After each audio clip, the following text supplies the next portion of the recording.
ушунчалык тымызым болгондуктан мен өзүм дагы билбей жуктуруучу болуп алышым мүмкүн. Сенин ден соолугуңду коркунуч келтирбейин деп сени жакшы көрөм. Сыйлаганым үчүн тагынып жүрөммү ушул бет кап?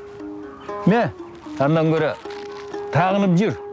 Бет капты колдонуу менен сиз адамдарды сыйлай турганыңызды коомчулукка көрсөтөсүз.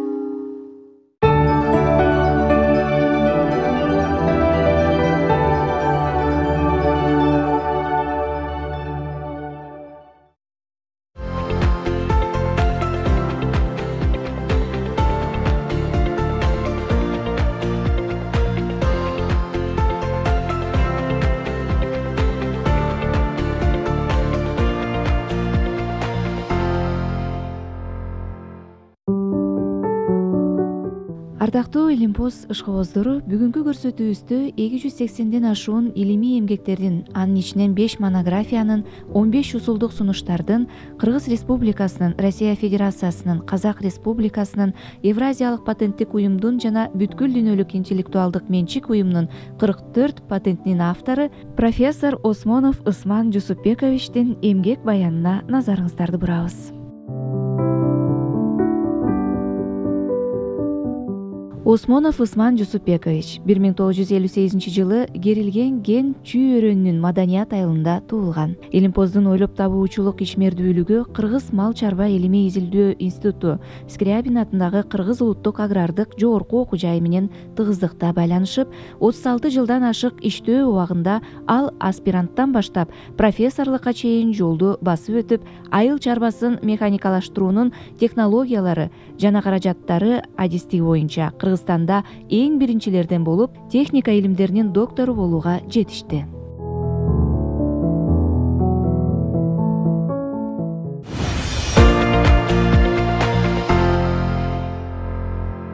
Саламатсыздарбы, урматтуу илим ышкыбоздору.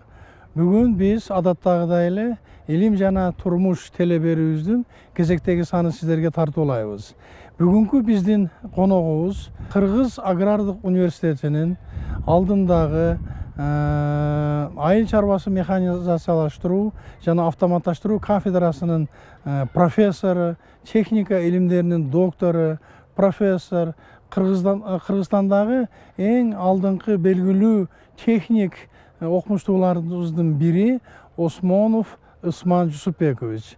Бул окумуштуу менен, профессор менен биз Кыргызстандагы айыл чарбасын кандай жол менен механизациялаштыруу, айыл чарба техникасынын перспективалары жөнүндө, алардын ошо жасалуу шарттары кандай болуп атат, колдонуу шарттары кандай болуп атат, вот ошолор жөнүндө кеп кылмакчыбыз. Анткени өзүңүздөр жакшы билесиздер, Кыргызстан бул агрардык өлкө.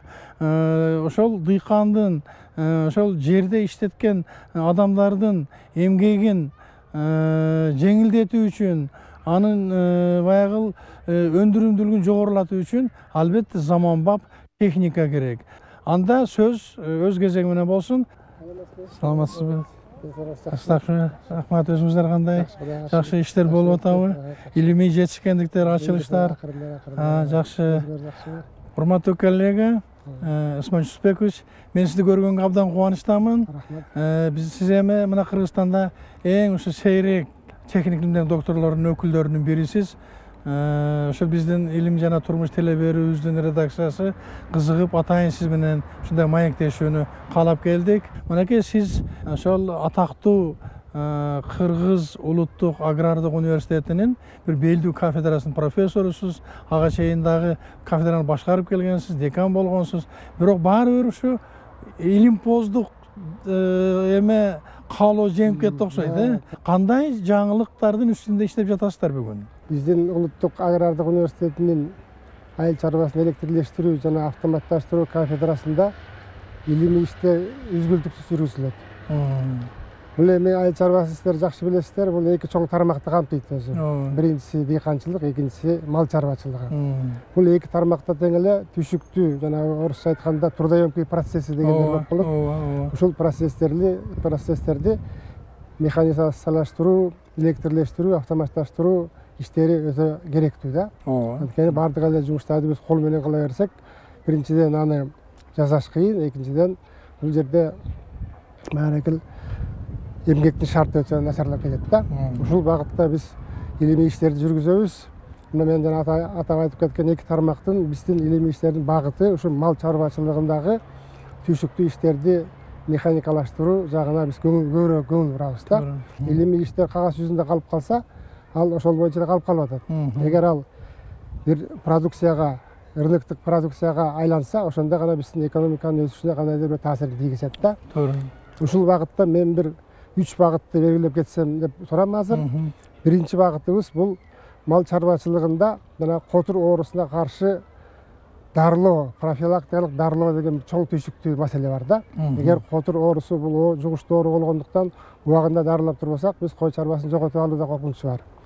Жаз мезгили койлор үчүн өзгөчө коркунучтуу. Анткени жылуу мезгилде өлкө боюнча иксодит кенелери пайда болуп, ээлери үчүн чыныгы көйгөйгө айланат. Иксодит кенеси көбүнчө уяң жүндүү жаш козулардын арасында кездешет. Паразиттер тери астындагы катмар менен азыктанат. Алар теринин астындагы үзүндүлөрдү кемиришет, андан кийин ошол жерге жумуртка ташташат. Мете курттарынын кол салуусунун натыйжасында сүт менен жүндүн көлөмү азаят. Жаныбарлар арыктап, жалпы ден соолук начарлайт. Бул иш боюнча эми айта берсек, бул көп жылдардан бери колдонулуп келаткан ыкма өзү. Башы бул 1887 жылы Австралияда Макдугал деген сунуш кылган экен. Ал кезде бул аябай актуальный болгон да. Австралия өзүңүздөр билесиздер, бул дүйнөдөгү койдун мекени да. Мекени да туура. Булар мына литератураны карап келсек, өткөн кылымдын 70-80 жылдарында чейин ушул ыкманы колдонуп келишкен. Бирок алар бул ыкмадан азыр кайтышкан. Анткени булардын технологиялары аябай өнүгүп кетип, булар жем менен эле берип койгонду үйрөнө баштады да. Жанагы акарцитүү затты жем менен эле берип коет. Анткени буларда раскол методу аябай өнүккөн да. Эми ага биз азыр жете албайбыз. Баягы расколго кой киргенде эле тиги чип менен компьютерге туташылат экен дагы. Өзүнүн дозасын алгандан кийин аштоо акырын жылып кетет. Албетте ошол койдун этинин, жүнүнүн баягы касиеттери мындай начарлабайт эми. Ал баары эске алынат да, туура. Баардыгы эске алынат да. Анан бизде болсо ушул ыкма азыр дагы актуалдуу болуп турат. Койлорду ошол жерге ваннаны жасап алып туруп, жанагы насыщение болуш керек да бул жерде. Ошол экини биз ыкманы колдонуп жүрөбүз. Эми биздин ыкманын айырмасы эмнеде? Айырмасы биринчиден азыркы шартка ылайыктуу бул экология маселесин чечмейинче бул күпкөнү салып азыр кереги жок. Аны эпидемстанция болобу, экология инспекция болобу токтотуп койгонго акысы бар. Анткени тонналаган калдык жерге төгүлүп кетип атат да. Адатта койлорду котур оорусуна каршы дарылоодо уулуу заттар колдонулат. Ошол уулуу заттардын 30% калдык катары жерге төгүлүп, айлана чөйрөнү булгап келет. Мисалы, котурга каршы 5000 кг акасын колдонулган болсо, анын 1,5 кг айлана чөйрөгө төгүлүп, топурак, сууну жана абаны кирдетет. Ал эми топуракка түшкөн уу өсүмдүккө чейин өтүп, андан кийин тоют катары үй жаныбарлары малдардын организмине, алардан адамдардын ден соолугуна кедергисин тийгизип, рак ооруларына алып келген себептеринин бири болот дейт профессор. Баарында канцероген бар. Канцероген ал устойчивый нерсе өзгө. Биздин организмге киргенде жанагы рак ооруларынын бирден бир себеби ушул канцероген заттар болот да. Ошондо карап көрсөңүз, күпкөлүү маселеси бул койдун же өзү малдын эле ден соолугу эмес, бул адамдардын ден соолугу болот. Бул социалдык маселеге айланып кетип атат.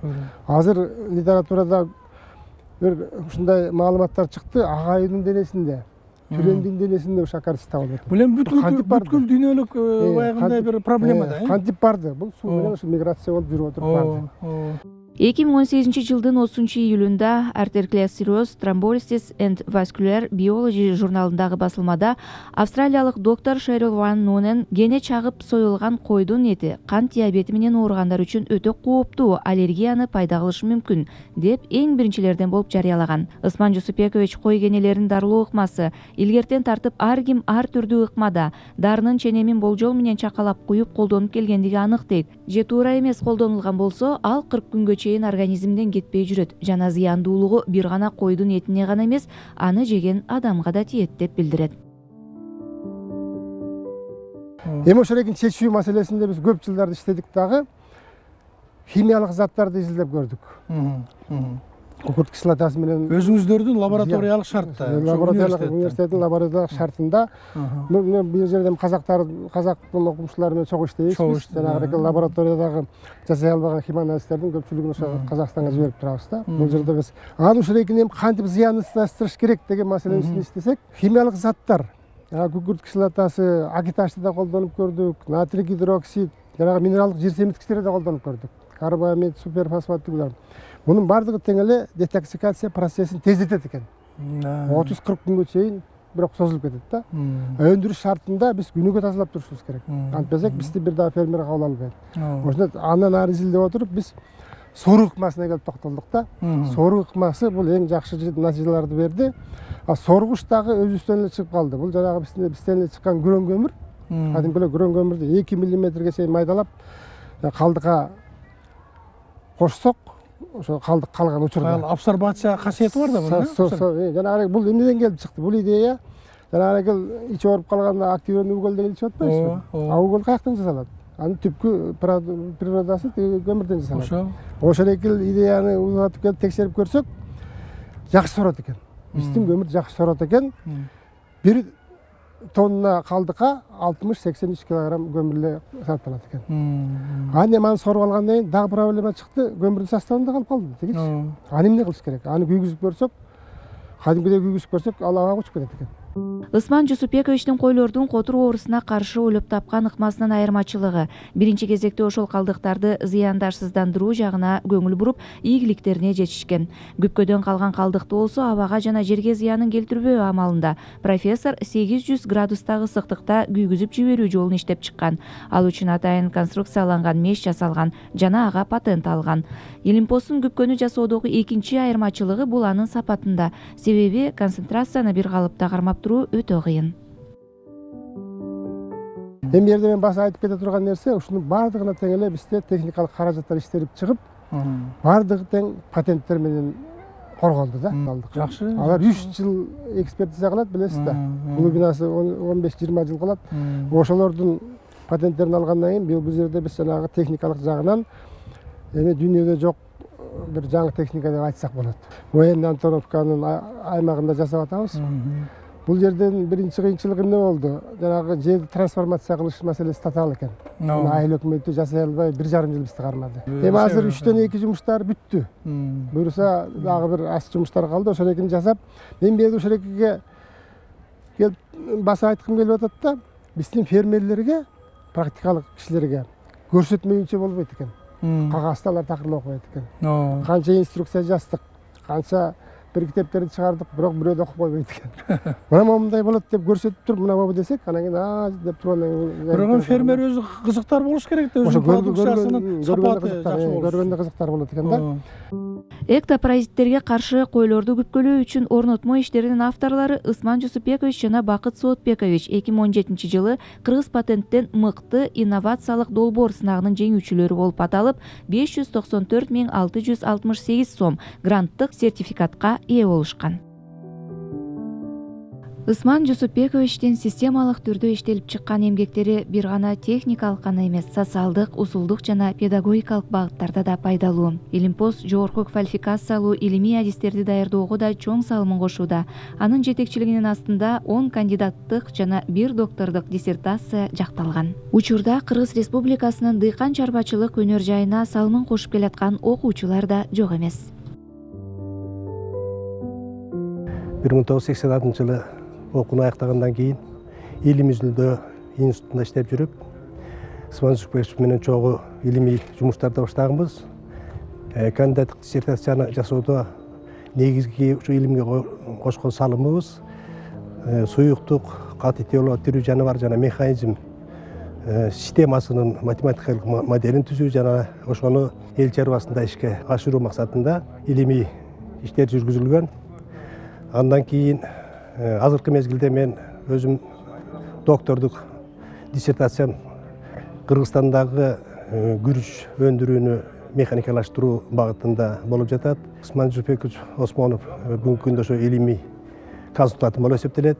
Бул багытта Кыргызстандын табигый шартында өндүрүп келе жаткан күрүчтү өндүрүү жана кайрат иштетүү боюнча бир канча илимий макалалар жарыяланып, күрүч өндүрүүдө жана аны кайра иштетүүдөгү оор процесстерди ошо механикалаштыруу багытында көптөгөн техникаларды жасап, ошол багытында иш алып баруудабыз.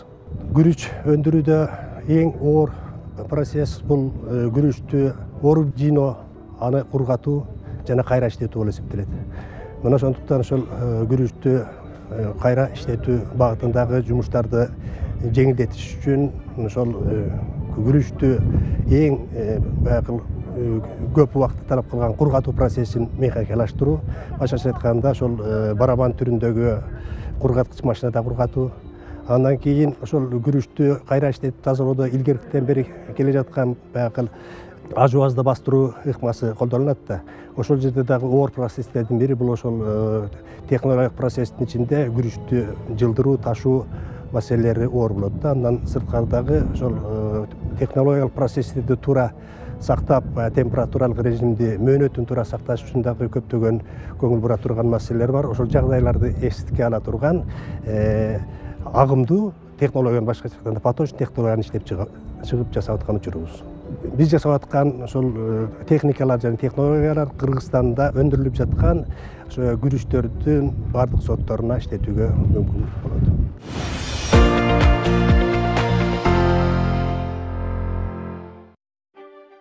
АКШнын космостук НАСА агенттигинин окумуштуулары Марс планетасына ылайыкташтырылган алгачкы Марс вертолетун сынактан өткөрүштү. Бул дронго окшош машина планетанын бетине бир нече убакыт асылып туруп, анан жайбаракат ылдыйлап түшүп конгон. Окуянын баарын марсоходдон түз эфирде көрсөтүп турушкан. Эгер адамзат вертолетту жер бетинде 100 жылдан ашуун учуруп жүрсө, Марста болсо бул ийгилик биринчи жолу болуп турат. Вертолеттун калакчалары минутасына 2400 жолу айланат. Марста жаңы илимий эра башталды десек болчудай.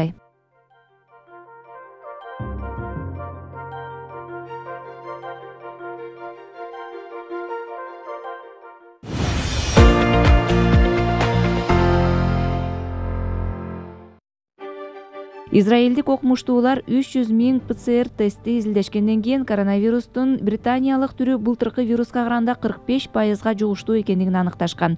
Ошол британиялык штамм организмде мурункуга караганда 1,5 эсе тез тарайт экен. Азыр израилдик окумуштуулар 3 мамлекеттик программаны катуу колдонуп жатышат. Массалык ПЦР тестирлөө, карыяларды регулярдуу режимде мониторинг кылуу жана аларды массалык түрдө эмдөө. Натыйжада Израиль өлкөсү ковидтин таралышын жана өлүмдүн санын азайтуу боюнча эң алдыңкы көрсөткүчтөргө ээ болууда.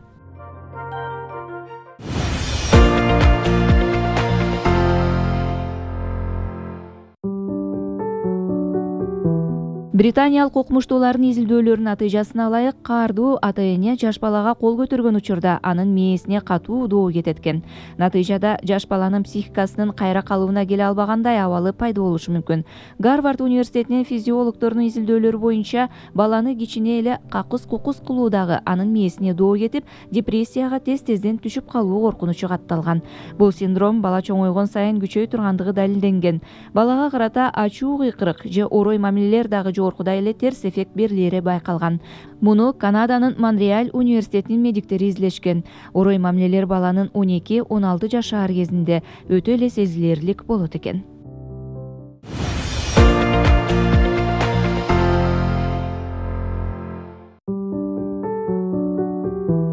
Франциянын, Англиянын жана Финляндиянын окумуштуулары адамдын уйкусунун кануу жаратылышын изилдешти.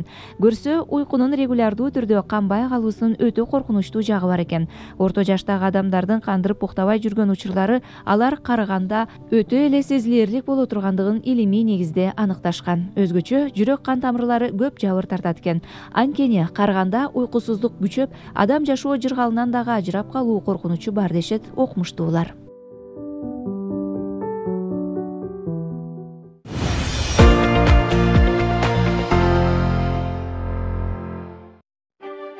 Россия Илимдер академиясынын алдындагы атмосферанын физикасы институтунун ага илимий кызматкери Александр Чернокульский жердин температурасынын келечеги жөнүндө өзүнүн кызыктуу илимий иштерин жарыялады.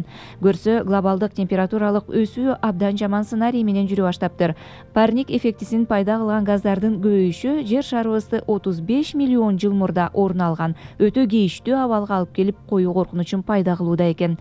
Эң жаманы атмосферанын химиялык составы кескин өзгөрүп, жер бетинде тирүү организмдердин жашоо формасы түп тамырынан бери башкача болуп калуу ыктымалдуулугу көбөйөт делинет.